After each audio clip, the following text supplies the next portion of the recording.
This is a bottle of Domaine Bonneau de Martray, Corton Charlemagne Grand Cru, 2020 vintage.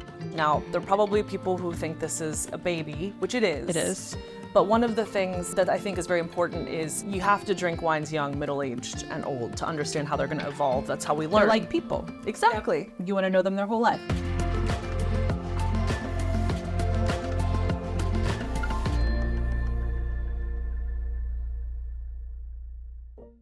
I'm Vanessa Conlin. I'm a Master of Wine and the Global Head of Wine Retail for Sotheby's. And joining me today is one of my best friends who also happens to be a Master of Wine as well. Yes. And represents two of the greatest and most iconic wines in the world, Screaming Eagle from Napa Valley and Bonneau de Martray from Burgundy and Corton Charlemagne. Would you like to tell us a little about what you brought? I'm a little biased. I have to disclose, you know, this is a wine Yes, that I of course. represent.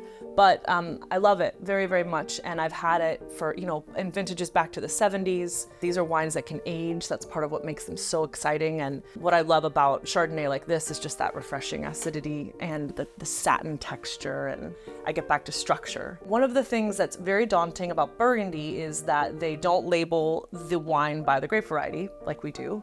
Fundamentally in the old world and specifically in Burgundy, the place speaks more than the grape variety. So the place here is Corton Charlemagne, which has 1,200 years of history of growing vines and making wine. This is in fact a Chardonnay from the vintage 2020. And I know it's a baby, but I think it's beautiful.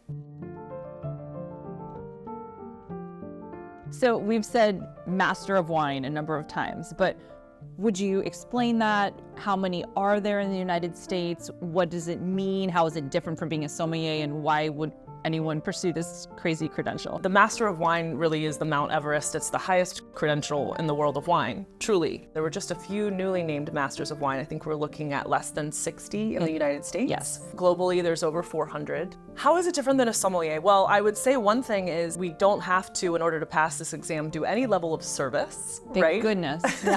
There is so much work going into being a sommelier or becoming a master sommelier, but it's a completely different credential. I think it's really geared toward people who work in restaurants. Exactly. But the people who come into the Master of Wine program, some are winemakers, some are writers, Importers, retailers. exactly. But they have to learn the skill sets, kind of The why. of what everybody else does too. Well, viticulture, winemaking, business of wine, marketing, global laws, The global business. the of global wine. business, exactly. I think that probably is the biggest piece. I remember studying and thinking, this is the global perspective.